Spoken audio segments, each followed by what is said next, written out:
달라스 윌라드의 하나님의 모략이라는 책에 기도와 사랑의 공동체, 가장 위대한 기도라는 챕터의 글을 읽어드리겠습니다. 나라가 임하시오며. 하나님의 나라는 영원 전부터 존재해 왔으며 하나님의 의지가 효력을 발휘하여 그분이 원하시는 것과 실제로 일어나는 일이 일치하는 영역을 의미합니다. 나라가 임하시오며라는 요청은 새로운 나라를 존재하게 해달라는 뜻이 아니라 인간 세상의 한시적인 권력들이 지배하는 것들이 하나님의 통치로 대체되어 그분의 선하신 뜻이 온전히 실현되기를 구하는 것입니다. 이는 우리가 살아가는 집, 학교, 직장 등 모든 장소뿐만 아니라 우리 마음의 장소까지 포함하며 특히 미약한 인간의 지식과 의지를 초월하여 하나님의 행동의 흐름을 조차 행할 수 있도록 도움을 청하는 자녀의 마땅한 소망입니다.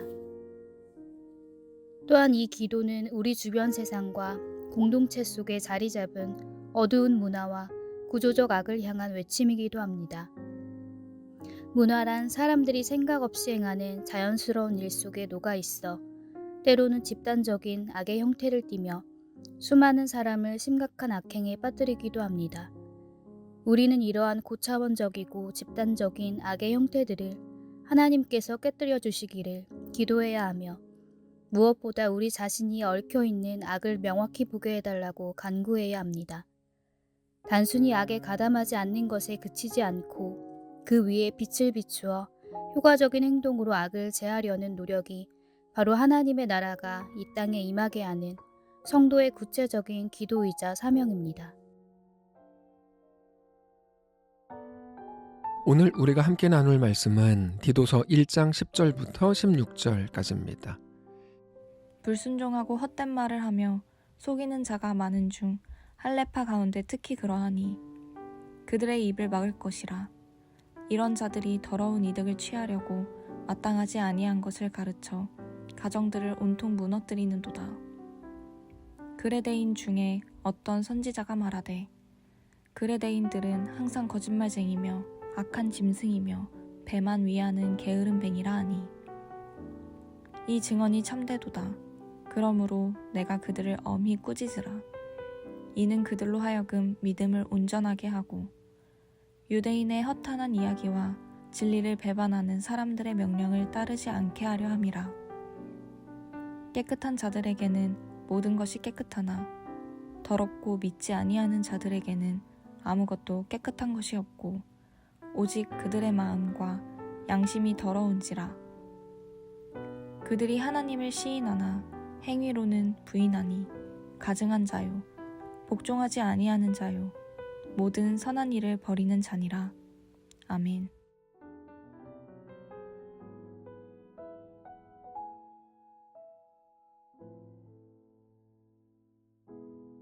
바울은 장로의 자격을 말한 후에 곧바로 거짓 교사들의 문제로 들어갑니다. 어쩌다가 이렇게 구성된 게 아니라 분명한 이유가 있는 구성입니다. 교회가 왜 바른 지도자를 필요로 하는지가 바로 여기에 드러나기 때문이죠. 교회 안에는 언제나 복종하지 않고 헛된 말을 하고 인간의 규칙을 중요하게 강요하고 사람을 그렇게 속이는 자들이 있기 때문이라 이렇게 오늘 본문이 말합니다. 바울은 그 중에서 특히 할례당을 지목합니다.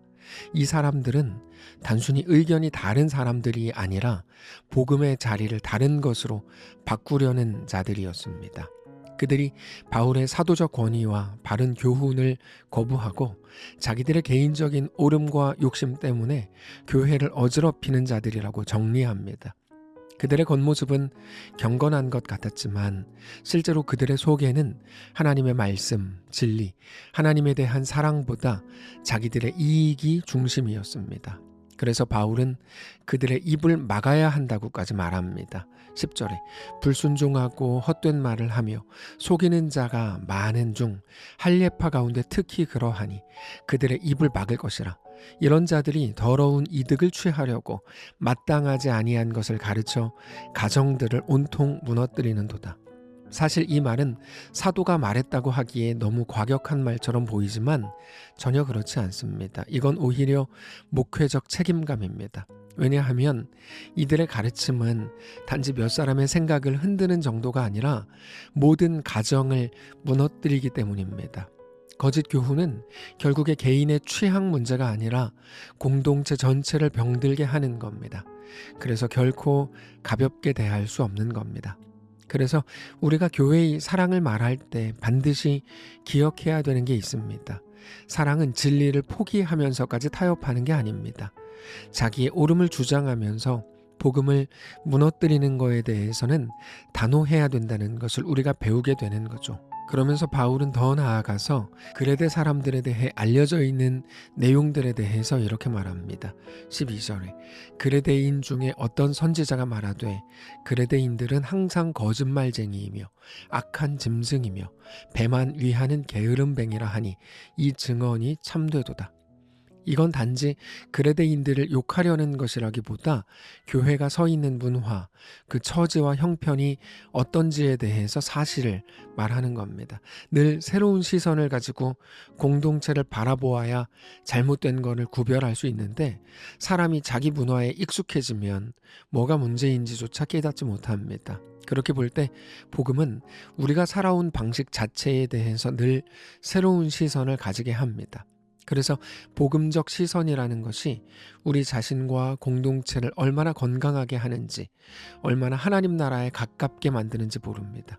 그래서 바울도 그레데에 세워진 교회가 서 있는 그들의 실제 형편을 외면하지 말고 오히려 그들의 그런 모습 앞에 직면하라고 말하는 거죠. 그들 속에 다 무너져버린 못된 습관 위에 이제는 믿음과 하나님의 진리와 영생의 소망의 삶을 만들려고 하는 겁니다. 복음은 단지 개인의 내면적인 위로가 아니라 자신이 스스로 왕이 돼서 자기를 위해서 살아가는 모든 것에서 건져내시는 하나님의 능력입니다. 그래서 그들을 엄히 꾸짖으라고 말씀하시는 겁니다. 그 이유는 그들로 하여금 믿음을 온전하게 하기 위해서입니다. 13절을 다시 보시면 이 증언이 참되도다. 그러므로 너가 그들을 엄히 꾸짖으라. 이는 그들로 하여금 믿음을 온전하게 하고 유대인의 허탄한 이야기와 진리를 배반하는 사람들의 명령을 따르지 않게 하려 함이라. 그러고 보면 중요한 순간에 그 한마디가 매우 중요한 겁니다. 다만 그 한마디를 하는 이유는 언제나 그들로 하여금 믿음을 온전하게 하는 것이어야 되는 거죠. 믿음을 온전하게 해서 진리를 배반하는 사람들, 그러니까 세상적인 질서와 자기들의 옳음을 따르게 하는 그들의 명령을 따르지 않게 하는 겁니다. 특별히 14절에 나오는 유대인의 허탄한 이야기와 진리를 배반하는 사람들의 명령이라는 것은 사람들이 만든 규칙들을 말합니다. 교회 안에서, 기독교 문화 안에서 사람이 만든 규칙입니다. 그런 것들은 하나님이 허락하신 자유를 다 무너뜨리고 인간을 또다시 속박하고 다시 묶어둡니다. 갈라디아서에서 할례 문제로 싸웠던 바울이 디도서에서도 비슷한 문제를 다루는 이유가 여기에 있습니다. 죄인은 언제나 그리스도의 완전한 복음보다 눈에 보이는 규칙과 외적인 모습들을 더 안전하게 느낍니다. 그러나 복음은 인간이 만든 종교적인 규칙들, 그런 것들로 스스로 안전하게 느끼고 싶어하는 모든 장치들을 다 무너뜨립니다. 복음은 그렇게 우리를 진정한 의미에서 자유하게 합니다. 그래서 교회가 사실 서서히 무너지는 지점이 다른 게 아니고 복음보다 더 중요한 다른 것들이 앞설 때입니다.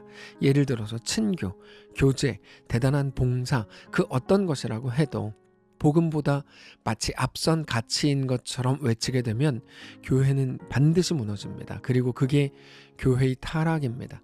교회의 타락은 여러분 세상 문화가 들어오는 게 아닙니다.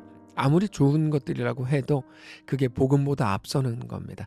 질서를 지켜야 됩니다. 더 교제해야 됩니다. 우리는 더 행복해야 합니다. 더 새로워야 합니다. 다 좋은 외침들이지만 어떤 것도 복음보다 앞설 수 없습니다. 그리고 성도의 마음속에 복음이 온전히 심겨지고 그 복음이 밖으로 자연스럽게 나오는 것을 통해서만 교회가 온전해집니다. 그래서 바울이 이렇게 말하죠. 15절에 깨끗한 자들에게는 모든 것이 깨끗하나 더럽고 믿지 아니하는 자들에게는 아무것도 깨끗한 것이 없고 오직 그들의 마음과 양심이 더러운지라. 그들이 하나님을 시인하나 행위로는 부인하니 가증한 자요 복종하지 아니하는 자요 모든 선한 일을 버리는 자니라. 이 말은 아무렇게나 살아도 된다는 말이 아니라 정결의 출발점에 대해서 말해주는 겁니다.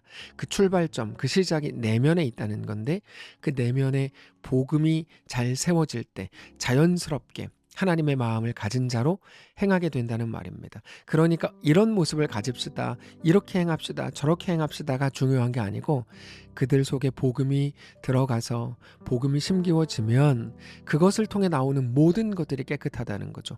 그러나 복음이 아니라면 그 후에 나오는 모든 것들은 깨끗할 수 없고 오히려 교회를 어지럽힌다는 말입니다. 그러니까 그들이 보여주는 입술의 말이나 한두 번의 행위로 알 수 있는 게 아니고, 그들 속에 있는 그 복음이 뿌리 깊이 박혀 있는 것, 그것이 가장 소중한 겁니다. 우리는 보여지는 것에 너무 익숙합니다. 그가 어떤 말을 하는가, 그가 어떤 모습을 보여주는가, 그리고 나라고 하면 내가 어떻게 보여질까에 늘 집중하고, 반대로 다른 사람이 나를 어떻게 볼까에 늘 집중합니다. 그러다 보니까 더 자주 위선적이게 행하고 사람들에게 더 잘 보이기 위해서 애씁니다. 그런데 우리가 사는 것, 우리를 살리는 것, 우리를 회복시키고 온전하게 하는 건 전혀 그런 것들이 아닙니다. 사람들의 대단한 어떤 평가라고 해도 우리를 조금도 살게 하지 못합니다. 반대로 사람들의 어떤 평가도 우리를 가치 없게 하지 못합니다. 오직 불꽃 같은 눈으로 우리를 살피시는 하나님 앞에 서는 것만이 우리에게 대한 유일한 능력이 되는 것을 알아야 합니다. 그래서 우리는 복음에 더 집중해야 합니다. 하나님의 마음이 무엇인지 성경을 통해 늘 확인해야 합니다. 오늘 믿음으로 행하시기를 열망해야 합니다. 그렇게 우리의 마음이 복음으로 가득 채워지고 오늘 또다시 주를 따르게 되고 영원한 소망을 기다리는 거룩한 날 되시기를 바랍니다. 기도하겠습니다. 살아계신 하나님 우리 아버지 감사합니다. 하나님이 우리 왕이요 주인이신 것을 믿습니다. 주님, 내가 생각하는, 내가 기대하는 나의 옳음을 따르지 않게 하시고 오직 하나님의 말씀과 하나님의 이끄심을 따르는 우리 모두가 되게 하여 주옵소서. 그렇게 복음으로 꽉 찬 자들 되게 하시고 우리를 통해 우리에게 나오는 말과 우리에게 결정되는 모든 결정을 통해 복음을 통해 우리가 새로워지고 우리 공동체가 하나님 앞에 온전히 세워지는, 그리고 그것을 통해 우리 주변에 있는 모든 자들까지도 주께 돌아오게 되는 놀라운 역사가 있게 하여 주시옵소서. 감사드리며 살아계신 우리 주 예수님의 이름으로 기도합니다. 아멘.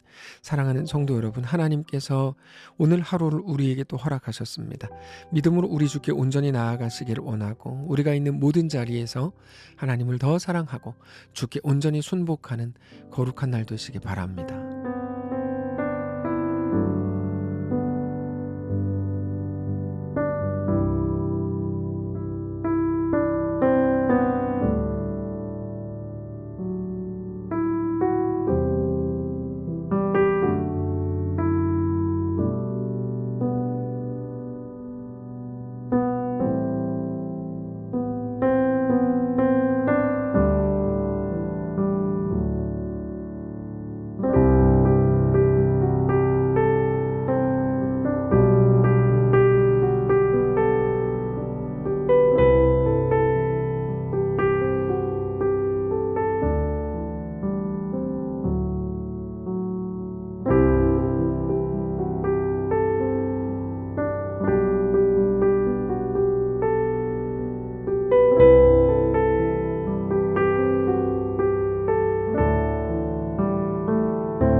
있습니다.